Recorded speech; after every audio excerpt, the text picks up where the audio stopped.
Howdy gang, Zippo. It's Saturday, May 8th, day before Mother's Day. You guys best remember your mothers. They're the ones that brought you into this world. I've had a bunch of comments on this 3416 Hydro Sovereign about how great it looks. I'm going to get real close to it so you guys can see just what kind of a cobbled up mess this thing really is. They say the wheels and tires kind of makes a tractor. I put ags on the front and back and hubcaps to pretty it up. A decent seat. That's a new old stock seat pan that was damaged that I picked up. Was in a lot better shape than the original. So you can see there's a little bit of a shine on it. The hood's been painted over with something. It looks like crinkle paint, and I cleaned it up. It was looking really nasty, so I cleaned it up a little bit. It says Sovereign there along the side. It's got its original 16 horse on it. This is that engine that's missing the ear, the mounting tab. Holds in there just fine. No vibration or anything like that, so no big worries there. Of course, my Harley Screaming Eagle signature stack, I guess you could call it. It's been on a number of my vehicles, a number of my tractors rather, and on Harleys too. So this is a running board tractor. I prefer foot dragging tractors, so these running boards are going to get altered. But anyway, buddy of mine gave me a couple of new old stock light pods. You guys might have seen that in another video. Now from this position, everything looks decent, everything looks nice. But you get a little closer and you really get in there, look at all those pits and all that rust. See that?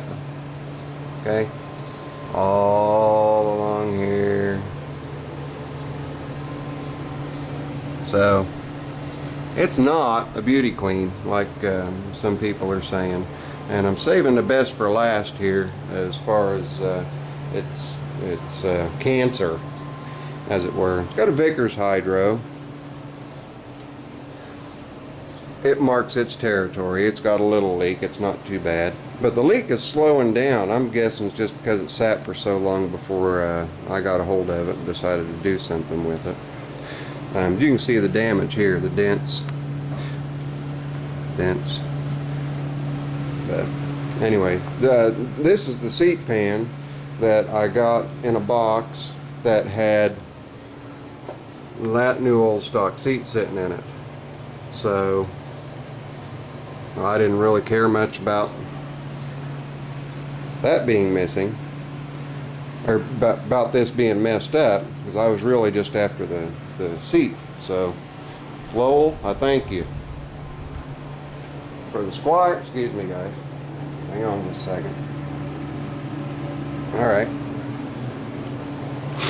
I thank you Lowell for the sale of the Squire to me, and the seat pan with the new old stock seat, and the sickle bar that's tucked way back over there in the corner, and a couple other things I got from him. But anyway, old ripped up, tore up Cub Cadet seat.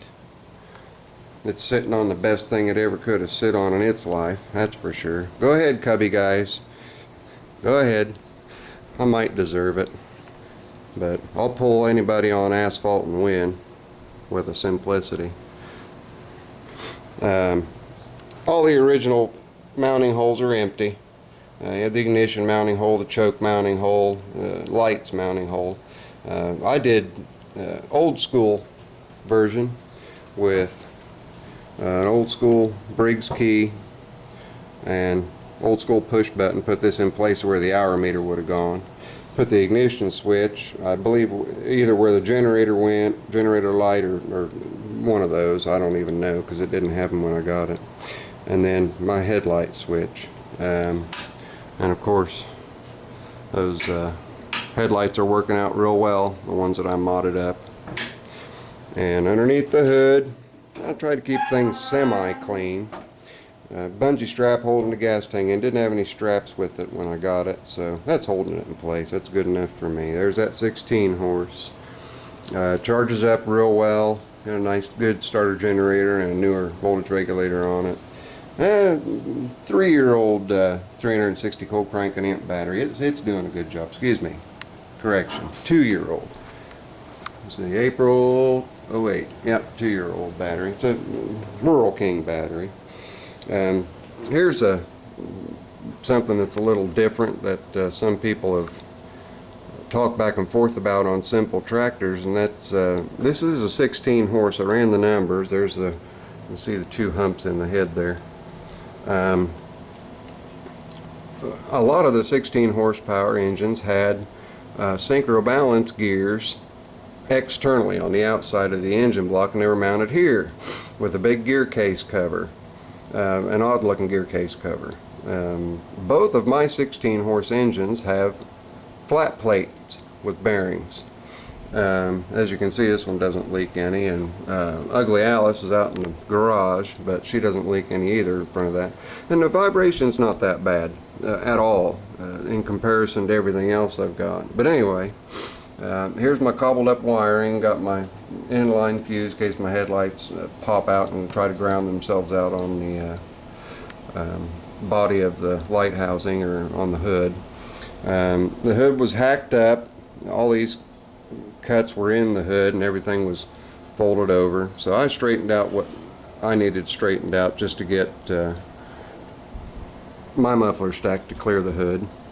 And I figured since it was already hacked up, you know, it wasn't going to hurt for me to go ahead and screw it up a little bit more. And let's see what else. Yep, each one of the hood straps, yeah, they don't exist. I try to fold them up because with them riding against the sides of the dash tower, it keeps it from vibrating. And here's that material that goes around the seats that I was talking about. I've also put here on the hood. You can get it from just about any seat. See, this Cub Cadet seat has even got the has got that piping going around it that you can use on your headlight dash pods and around your hood if it's missing. It's got its original steering wheel. I've got spinner knob on it. Oh yeah, of course, no choke lever. Well, how do you choke the thing? That's pretty easy. Just grab this one that I took off of an old push mower that's been gone for years. I throw all my cables in a box. You know, that's choke. That's off. And I just tuck it right down in here on my, tuck it right down in here on my clutch engagement lever. But you can see this side's not in too bad a shape. Now, like I said, I'm going to save the best for last, and I'm heading over there now. I'm at 8 minutes on this long-winded video. Lighting isn't great over here. Let me grab a light, pop this light on, and give you guys a little better look. Okay, running boards, they're fair, you know, and everything's pretty much okay until you get to here. Apparently a battery was left in there that decided to leak all of its acid out, and the battery tray's gone. I had to make a battery tray. I don't know if you can see it in here or not. Yeah, kinda. That piece of sheet metal that you see, see if I can hold this light and point at it. There, that piece of sheet metal there. That's my new battery tray. There's the bolt holding it in place. The back half of the battery tray is there, front half's gone. So, and you can see also here, there's nothing holding this side of the dash tower on at all. The mounting bolts have just rusted clean through. You can see there. So this is not a beauty queen. I'm kind of anal about cleaning things up, and as clean as they can be, so that's probably why you guys thought this tractor looks so great. But as you can see, there's pretty hubcaps and tires, and cleaned up what could be cleaned up on it to make it look as decent as possible. But you know, it certainly had a hard life. Well, I'm at 9 minutes and 30 seconds, so that's it. This was just a fun one to show you guys that this thing is not all you guys thought it was cracked up to be. This is Zippo. Talk to y'all later. I'm out.